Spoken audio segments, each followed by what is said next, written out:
এই যে আমার বিবাহিত ভাইয়ারা সংসার জীবন সুখের করতে চাইলে, সুখে রাখতে চাইলে প্রিয়তমা স্ত্রীকে নিয়ে আর বাচ্চাদেরকে নিয়ে সন্ধ্যার পরে অবশ্যই চাঁদনি রাতে হাঁটতে বের হবেন, বউ বাচ্চা সহকারে আইসক্রিম খাবেন, সাথে ফুচকা খাবেন, তবেই তো জীবনটাকে উপভোগ করতে পারবেন, তাই না? জীবনের এই ছোট ছোট সুখকে বিসর্জন দেওয়াটা মোটেই উচিত না।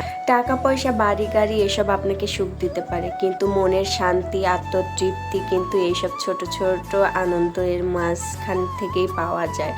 তো আমরাও মাঝে মধ্যে এরকম রাত্রেবেলা বের হইতাম, হাঁটতাম, ফুচকা খাইতাম, কিন্তু অনেক দিন যাবৎ কোথাও ঘুরতে যাওয়া হইতো না, মানে রাত্রেবেলা বের হওয়া হইতো না, যেহেতু ছোট বাচ্চা তাই একটু ভয় বা সংকোচ কাজ করতো। তো অনেক দিন পরে আজকেও আমরা সন্ধ্যার পরে তিনজনে বের হয়ে গেছিলাম, আর গাড়ির মধ্যেই আমার ছোট্ট বাচ্চাটা ঘুমায় গেছে, তার বাবা যে তাকে কোলে নিয়েই আমরা ফুচকা খাচ্ছিলাম। তো ফুচকা খাওয়া শেষে আবার মেয়েটাকে গায়া তুললাম যে উঠো, তারপরে যে আমরা হাঁটাহাঁটি করতেছিলাম জ্যোৎস্না রাতে হাত ধরে। এই ফিলিংসটা মনে করো যে তুমি কোটি টাকা দিয়েও কিনতে পারবে না এই মুহূর্তগুলো। আর তাছাড়াও স্ত্রীর প্রতি অতিরিক্ত ভালোবাসার বহিঃপ্রকাশ করতেও কিন্তু স্ত্রীকে নিয়ে মাঝে মধ্যে রাত্রেবেলা চাঁদনি রাতে এইভাবে হাত ধরে হাঁটতে পারেন। তো আমরা তো আর ওই লেভেলের কাপল নাই, এখন আমরা বাচ্চার মা বাবা হয়ে গেছি, তো বাচ্চাকে নিয়ে একটু লাইটেও আসলাম।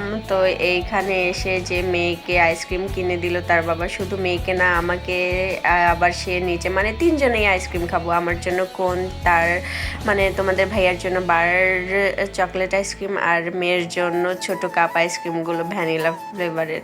তো এই যে এখানে আবার সে দেখো কত কেয়ারিং একটা হাজব্যান্ড, আমাকে খুলে দিচ্ছিল, মানে আইসক্রিমটা খুলে দিচ্ছিল, তারপরে মেয়েকেও খুলে দিচ্ছিল। এখন সে নিজে খাবে, আর আমার মেয়েটা তো ভাই আমার কোন আইসক্রিম দেখে এখন তারটা খাওয়া বাদ করে দিয়ে আমারটা নিয়ে নিবে। এই হইল বাচ্চার মায়ের অবস্থা। আমি যেই না এক দুইটা কামড় দিছি কোনে, সে তারটা নজরে পড়ছে। তারপরে আর কি আর করার, বাচ্চার থেকে তো আমি আর বড় বাচ্চা হইতে পারি না। পরে মেয়েকে দিয়ে দিলাম আমার কোনটা, আর তোমাদের ভাইয়া আবার তার আইসক্রিমটা আমাকে দিয়ে দিল। কি যে একটা যাতা অবস্থা।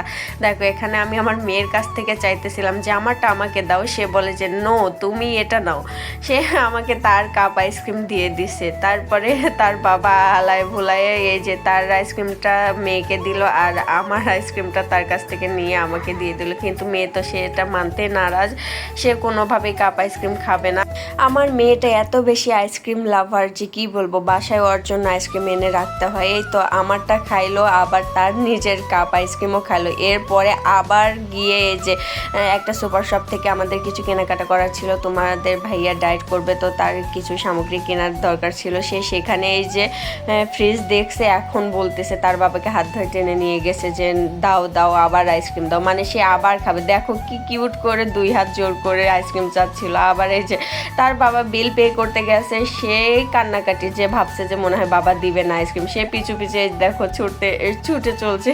কি আমি হাসবো নাকি কি করবো আমি বুঝে পাচ্ছিলাম না। দেখো কি মায়াবী চেহারা নিয়ে বলতেছিল প্লিজ দাও প্লিজ দাও প্লিজ দাও। তারপরে তার বাবা এই যে দিয়ে দিছে, দেখো মুহূর্তেই তার মুড চেঞ্জ, মানে সে হাসতেও সময় নেয় না, কান্না করতেও সময় নেয় না। এই যে সে কত খুশি হয়ে গেছে, এখন তার বাবাকে বলতেছে যে এবার খুলে দাও, মানে সে কি লেভেলের আইসক্রিম লাভার, সে সেখানেই 3টা আইসক্রিম খেয়ে ফেলছে। তবে যাই হোক, সেদিন রাতে আমরা অনেক সুন্দর সময় কাটাইছি, একদম নিরিবিলি পরিবেশ, কোনো তাড়াহুড়া নাই, পারাপারি নাই, তিনজনের মতো এত ভালো সময়। আর এর আগে 2জন হাত ধরে হাঁটতাম, এখন তো 3জন হয়ে গেছি, 3জন অনেক ভালো একটা সময় পার করছিলাম। তো জীবনে আসলে এইভাবে সময় কাটানো উচিত সবারই।